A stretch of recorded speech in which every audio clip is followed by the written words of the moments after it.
Hello, welcome to this video on an alternate vision for what Horus Heresy 3.0 could have been. Apologies in advance, the audio quality of this video will be dreadful. Now first I'm going to cover the what and the why of this video. So the what, this video is a potential suggestion of what Games Workshop could have done with their release of 3.0 instead of what they did. It even fits into their 3-yearly cycle, so is not an implausible scenario. For why am I doing this? I think it's hard to deny at this minute that the release of 3.0 has been controversial, if not in some places disastrous. At the minute we're currently seeing the 30 and 35% discount by third-party retailers, indicating they are selling at cost. So with this context, the why is twofold. First, I wanted to remind people who love the Horus Heresy what Games Workshop could have done instead. And second, with some people now leaving the official Horus Heresy release cycle entirely, I wanted to suggest to those who are going their own way, I wanted to suggest a grand project that could have been carried or could be carried through by fan rules and PDF. So, how and why does this 9-year release cycle work? So, why? Horus Heresy is a pseudo-historical wargame safety net that has previously kept some people burnt out by Games Workshop's other business and game design practices from leaving the IP entirely. The fans often dislike the modern direction of 40k, rapid rules changes and the rules churn. In fact, it was a rather successful containment mechanism for the grognards. But the problem is these grognards are also the hardest to sell products to. They are often wise to these Games Workshop business ways, and also are very creative hobbyists. They're quite keen to get into things like 3D printing and 3D designing. This 9-year edition would have allowed Games Workshop to have their cake and to eat it. They could have made the most money with a minimal amount of effort compared to rewriting the game's rules every 3 years, and most importantly, they could have supported the game without further overburdening their rather strained manufacturing capabilities. These campaign books within the 9-year edition.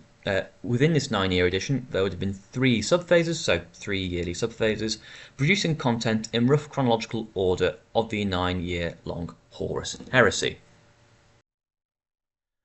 So another way this 9-year edition would have worked would have been it would have given the Horus Heresy player the stability they wanted and needed to build multiple armies per edition. But it also would have allowed new entry points for people every 3 years. So years 1, 4 and 7 all have key new selves to new players. Istan 3 is a rather logical starting point for people getting into the Horus Heresy. That would have been in year 1. Year 4 would have started with the Shadow Crusade and Calth, another good start-off point, particularly because the Shadow Crusade involved many factions. And then year 7 would, as you'll see later on in this video, would have begun the release of an Index Xenos.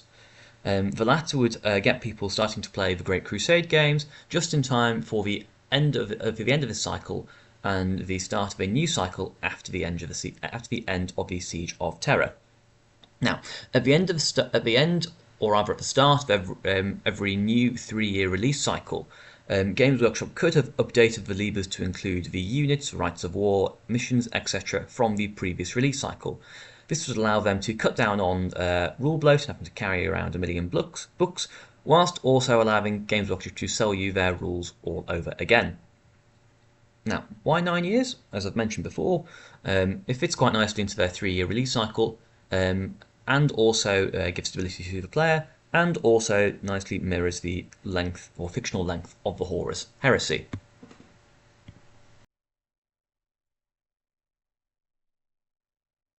So, let's get to the meat of the matter, the campaign journals. There would have been 2 released per year, which could have, or even would mean, the release of 18 books in total. These would contain new rights of war, sub-faction rules, units, and most importantly, missions. Now, the missions are something to stress here because 2.0 particularly lacked variety in the release of its missions. The ones from the core rulebook generally focused around kill your opponent before they kill you, whatever it actually was on the primary objective. And then the missions released in the campaign books were all recycled from the first one, if I remember correctly. Anyway, these missions, the advantage of introducing new missions all the time doesn't just mean that you keep the game fresh, but you could even borrow quite a lot of these from previous Warhammer rule sets. For example, going back to the Black Books and also the 40k classic rules such as Planet Strike and Cities of Death. This also means that these rules for these campaigns don't have to be campaign specific, they can be campaign agnostic. For example, the campaign missions for the Prospero book could be used to simulate a surprise attack on any city. Now, let's talk about the downsides of my hypothetical 9-year edition. First, the Horus Heresy Loyalist legions are harder to sell due to their stagnation and lack of change compared to the traitors. Only compare the quote-unquote development of the Space Wars compared to the development of the Thousand Suns or any of the traitor legions during the Heresy and you'll see my point. Second, there is a law-caused gap in the release cycle for the White Scars and Ultramarine legions. I have failed to find a way to satisfactorily solve that and give them releases in the first year, so any inputs on how to give them something legion specific is much appreciated. Now, next I'm going to walk you through the proposed campaign books. The first two books in year one are a little bit fleshed out just to give you an indication of what content would be included in each one. After that, there are skeletal outlines for the content of each book, including the factions and which campaign is covering. Now, referring to the spreadsheet, this here, with wee little handy spreadsheet, breaks down which factions get a release in which year. So it's good for tracking or making sure there is a steady production of content for each faction across the 3-year cycles. We will refer back to this shortly, and I'll explain it later. So, in Phase 1, Year 1, you would have had 2 campaign books, roughly for the year 005 M31. The first campaign book would have been Istvan 3, of course, covering the Sons of Horus, Death Guard, World Eaters, and Emperor's Children. The content would have been, Rights of War based for the Loyalists and the Traitors, so foot-slogging, entrenched, stubborn Loyalists versus Traitors, with their attacks focusing on all their Right of War, rewarding shock assault, and even giving them perhaps an orbital bombardment. You also see you could largely lift the missions from something like Book 1 Betrayal, and that brings us on to the second journal in year 1, The Burning of Prospero. Of course, you can see the factions outlined here, so Space Wolves, Talons of the Emperor, Thousand Suns, Imperial Army, and Dark Mechanicum. Again, you get a similar release of some Rights of War, so Sentia Host versus Crazy Civilians. Now that refers to something that happened towards the end of the Burning of Prospero. But you'd also get a wee bone thrown to the Mechanicum, including some Psi Automata rules. Again, you could go back to Book 7 Inferno, and could therefore lift missions from that and introduce them into this new edition. Going back to the spreadsheet, you can see here that in year 1 you have a total of 9 factions getting rules releases, so Emperor's Children, Space Wolves, World Eaters, etc. etc. So this yearly total here, shockingly, indicates the total of releases for each faction each year. You can see there's roughly 30 releases per cycle, and it's quite evenly spread. You've also here got this column which we'll come back to, or these columns which we will come back to later, shows how many releases a faction gets per cycle. I mentioned earlier that there is an issue with these White Scars and Ultramarine not getting a release in the first cycle, but we'll come back to these figures later. So now I'm going to walk you through the rest of the releases that hypothetically could have been done for years 2 and 3 of the first cycle. It's fairly self-explanatory. First, you would have had the Schism of Mars, containing true Dark Mechanicum subfaction rules. Then you would have had Istvan 5, again, doesn't need to be fleshed out too much here. We all know what Istvan 5 is, and you can imagine the missions that would come from that. Year 3 would have seen a combined Cygnus Prime and Thramas Crusade book. Now, in this particular book, yes, every faction would get attention, but the Night Lords would need special attention due to the Thramas Crusade being their only really notable action during the Horus Heresy. The final book of this first cycle would have been A War Within the Webway book. Again, self-explanatory. Ideally you would have seen some type of Demon Prince builder, but also a set of missions hopefully introducing something akin to the Cities of Death. So you can see on this spreadsheet here, at the end of cycle 1, almost every faction has had a release and a bone thrown to them. That brings us quite neatly on to cycle 2, so years 4, 5 and 6. Going back to the Word document here, with phase 2, you'd start it and refresh the edition with a Shadow Crusade book. Now, this book would be far more of a book than a journal, because there is a significant amount to pack into this volume, and you could treat it as a refresh. So at the same time, update the core rules with the FAQs and the errata, update the Libers with content from the previous journals. So in year 4, you'd have a Shadow Crusade book and then an Empire of Iron book. So this would include things like Talan. You'd get some rules for the Iron Warriors here, and you'd especially get quite a few rules for the Imperial Army factions. But you'd also, this would be like a pet project that I would love to see, some type of map campaign rules introduced, so Planetary Empires, but Horus Heresy edition. Moving on to year 5, you'd get this combined book here. It's quite a weird one, but it's quite a fun one as well. These are various campaigns which the Mechanicum were involved in, and here you'd be able to release mid and late Heresy, Dark Mechanicum and Mechanicum rules.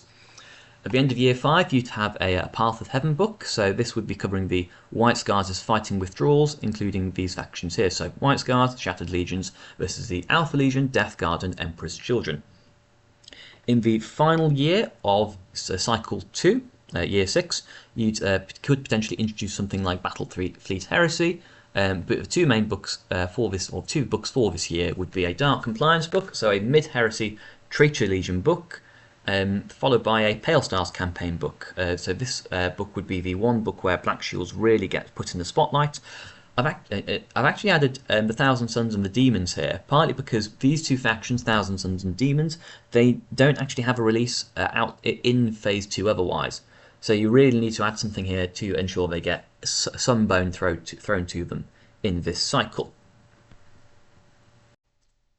Now, coming back to the spreadsheet, you can see here that across this cycle there would have been 25 mini releases, well not miniature, but within mini releases for each faction, and that leaves us quite neatly onto our third and final cycle. Now, as you can see here, there's a bit of a lull in year 8 here, and that's partly deliberate, because as you can see in year 9, with the release of the Siege of Terror books, you'd have to be selling it or producing a huge amount of content in a short span of time. So in terms of internal development, this gives you a little bit of time to prepare for the oncoming storm.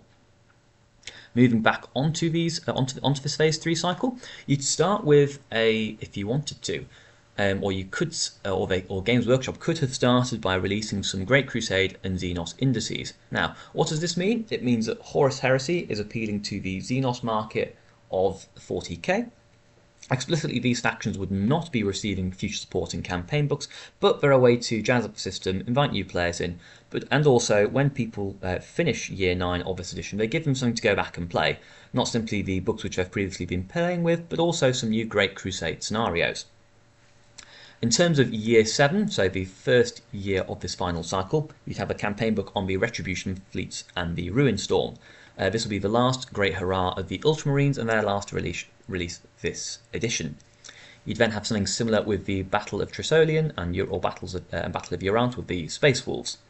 Moving on to year 8, this is very straightforward because Horus Heresy 2.0 released these campaign books. You'd have a Battle for Beta Garmon book, so late Heresy Solar Auxilia Imperialis Militia book, and then a Siege of Chthonia book. Year 9 is where probably the most amount of content for this edition is released, just by the nature of the lore. You'd start with rather than having 2 books this year, you'd have 3.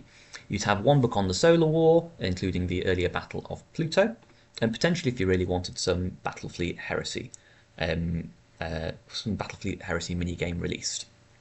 The second book will be focusing on the Siege of Terror Volume 1. You'd have all the battles at the Siege of Terror until the retaking of Lionsgate Spaceport. This would mean this would be the last major hurrah for the White Scars and their rules, the Talons of the Emperor, but also several of the traitor factions, so the Emperor's Children, Death Guard, Iron Warriors and Demons. Siege of Terror Volume 2 will be covering the battle of retaking of Lionsgate Spaceport through to the death of Horus. Now here again you'd have the last hurrah being releases for the Blood Angels, the Dark Angels, the Sons of Horus, World Eaters, Thousand Suns, Night Lords and word bearers, which would cap off this edition. So wrapping up, as you can see on this spreadsheet here, that will bring us to the end of year 9. Again, you can see with the cycle 3 releases here that most factions apart from Black Shields would all get a release. You can also just see this faction total down the side here, showing you across this 9-year edition how many releases each faction would get. In terms of other conclusions to this, I kind of wish that Games Workshop had taken this route. It seems like an easy win to continue making Horus Heresy a success. However, I do have confidence in fan editions or the fan editions now being produced. I'm particularly excited for the Outer Circles edition, which is nearing its alpha release in, I think, September, maybe October. No pressure there. Yeah, so this is the end. I won't be asking anybody or you guys to like or subscribe. I'm not doing this for obviously monetization or something like that. This is more about just getting it out there and putting these thoughts there. And constructive feedback is always appreciated. Yeah, I hope you enjoy your day. Yeah, also as a small footnote, apologies for the very choppy footage and audio recording of this video. I'm not an expert and I'm not that fussed about production values here. I'm just fussed about getting these ideas out there and having a chat about it. So yeah, see you later.